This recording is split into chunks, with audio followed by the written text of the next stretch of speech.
Welcome back to the channel. Thank you so much for stopping by. Today is going to be another one of those hot ones. I'm going to probably make a couple people cry and get upset, but you know, it is what it is. So let's just really get into it. So today on Polygon, I saw this incredible article that was written 11 a.m. this morning, and it says, "The fork in the road facing third-party tabletop RPGs. Designers say D&D's walled garden approach to indie creation can't end well." Oh, yeah, this is an interesting article, and for a lot of the just good reasons. So this article talks about D&D and what they're doing and the upcoming changes they're making to the system from 5e to this all new system they're creating. And you know, the code named 1D&D.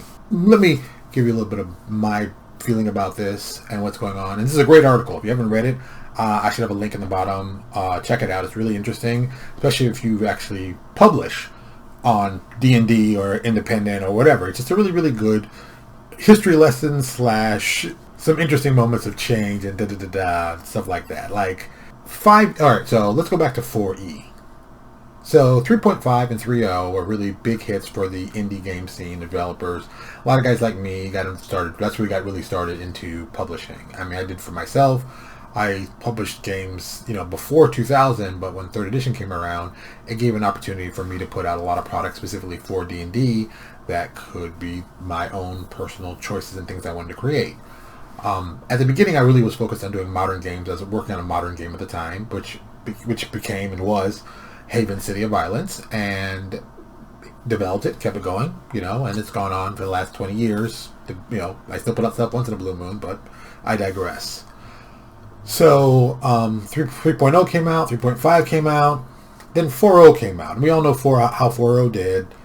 It was kind of a weird attempt to destroy the open game license, which was, I understand from a business perspective, because the OGL is a crazy idea from a large corporation setup.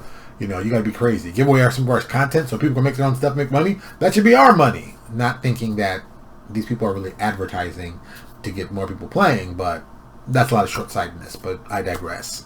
So Hasbro, got 5e going, and everyone got excited, and 5e got very, very popular, and the license came out, and everybody's been using it, and then DM's Guild came out, where people were selling their products on there, and, I remember when I saw DM's Guild and some of the stuff they offered, made no sense to me as a much older publisher. I think, it didn't help that they were asking for 50% at a time when most places were looking 30. So, asking for 50% seemed a lot to me just to use their license. But don't get me wrong, a lot of people went, used their license, made a lot of money, very happy, continue to make money, But now, with this 1D&D coming out, people have started getting a little worried. People are realizing that, I've only made products for this thing called D&D, and I didn't create anything, my own intellectual property. I just made, adventures for their stuff and their stuff and their stuff, and these people didn't plan for what would happen if D&D ever went away. So I thought it was always weird that people kept this mentality, like, it's going to be here forever. And it's like, did you not see what happened with 3.0 and 3.5? I mean, you might want to start working on developing your own IP content. That would be my first, point blank. Don't think about doing another book of treasures and stuff like that. Think about building worlds that people can play in, that you can transfer over into different spots. That was just something I thought was a good idea. I know a lot of people did that. I know a lot of the older companies that are still around have done that. Several companies have jumped from thing to thing to thing, and they finally developed, said, I'm going to do my own system on top of it. I'm one of those people, I'm like, just focus on the content. If you make really cool IP, you could take it wherever. It can go wherever. People might come to you and say, hey, I've always loved your campaign setting. Do you mind if we convert to something else? Sure, pay me a percentage, no big deal. Keep it working. I really keep it moving, and that's how I see it. But now with this coming on, it is like people are kind of, worried. Well, people are kind of worried about what's going on. And to me, it's like, well, you should have been worried, years ago when you were first starting this thing, when they're taking 50% and not giving the ability to actually have your own IP. that's when you should have been worried. And now that people are talking about it like, oh, what's going to happen, and it's funny to me that now people are worried about this as a thing. I know anybody with any kind of brains knows that the OGL was a great success for third-party publishers and a horrible idea for the larger corporations. So for them to want to eventually cut this thing out and go strictly digital makes a lot of sense. Why would they want to give away money that they could be getting? I don't care how many adventures come out that are good by all kinds of people. Hasbro wants that money. They're a business. Why would they not? That's the purpose of it. And some people are doing this as a hobby, as a fun thing. But when you start paying people and money's going out, it's not just a hobby. It's a hobby that makes money, but it's still money involved. And Hasbro wants it. So, this is one of those weird moments that people didn't plan for the future. A lot of people didn't. And I think with this new 1D&D, there are going to be a lot of people who made products for D&D. They're going to wind up finding out their ideas and concepts are in these games with sometimes with the serial numbers filed off, but wink wink, we all know what those mean. And D&D got to test out their game using these people. Now, I said it before and I'll say it again, you should have built your own IP. And I'll give you a company that I think was very brilliant about. They're friends of mine, and I love them. They're good guys. But I still think they did it completely right. Esper Genesis is a 5e science fiction-based RPG.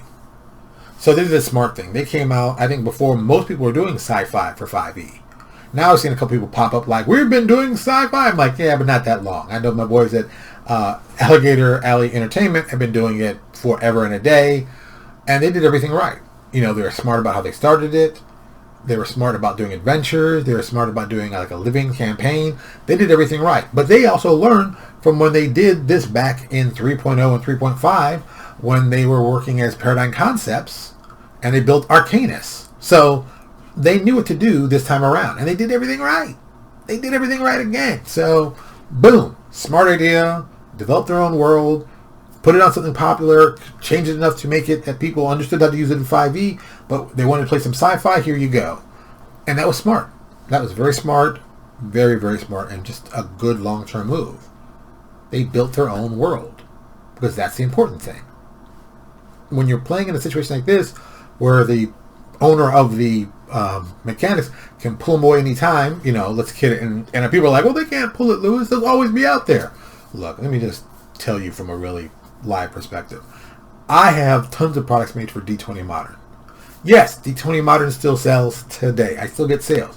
They're not massive sales, but I still get sales.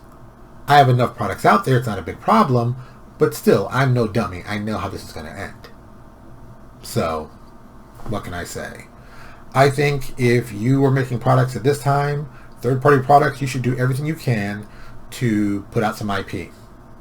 If you don't do that, the money that you made during this 5e gold rush is going to dry up quickly, and it's going to be difficult for you to get something out there that people will be interested in. If you'd done that 5 years ago, we'd be in a different place. But you didn't do that. So let me tell you, you better be doing something like that now. This article is interesting to me. I laugh at some of it because, I didn't go that route. I got lucky. I've always avoided the larger companies per se, that I never wanted to work for any of them. I always want to do something independent. I always want to do something probably more radical than they were wanting to do. And it's given me kind of a barrier that I have. And, honestly, in the long run, it was the best thing for me. Working as an independent role-playing game publisher has only helped me understand business in general. And in turn, focusing on that and not focusing on, this D&D specifically or this, just focusing on telling a good story and a good campaign world has, in the long run, been better for me. I just hope the same thing will happen to some of y'all, because some of you are about to hit that wall of, what happens when DM's Guild isn't as important as, D&D Beyond. What happens when they're like, the people aren't coming there to buy their products. They're going to D&D Beyond. They're buying it from there. DM's Guild. Will it be able to last? And will DM's Guild be the same thing in 5 years? I don't know.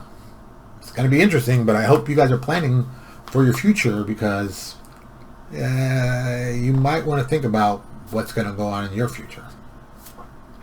So thank you so much for watching. Leave us a comment if you loved it, if you hated it, whatever goes. You let me know. You tell me if you think I'm crazy. Hey, I enjoyed that too.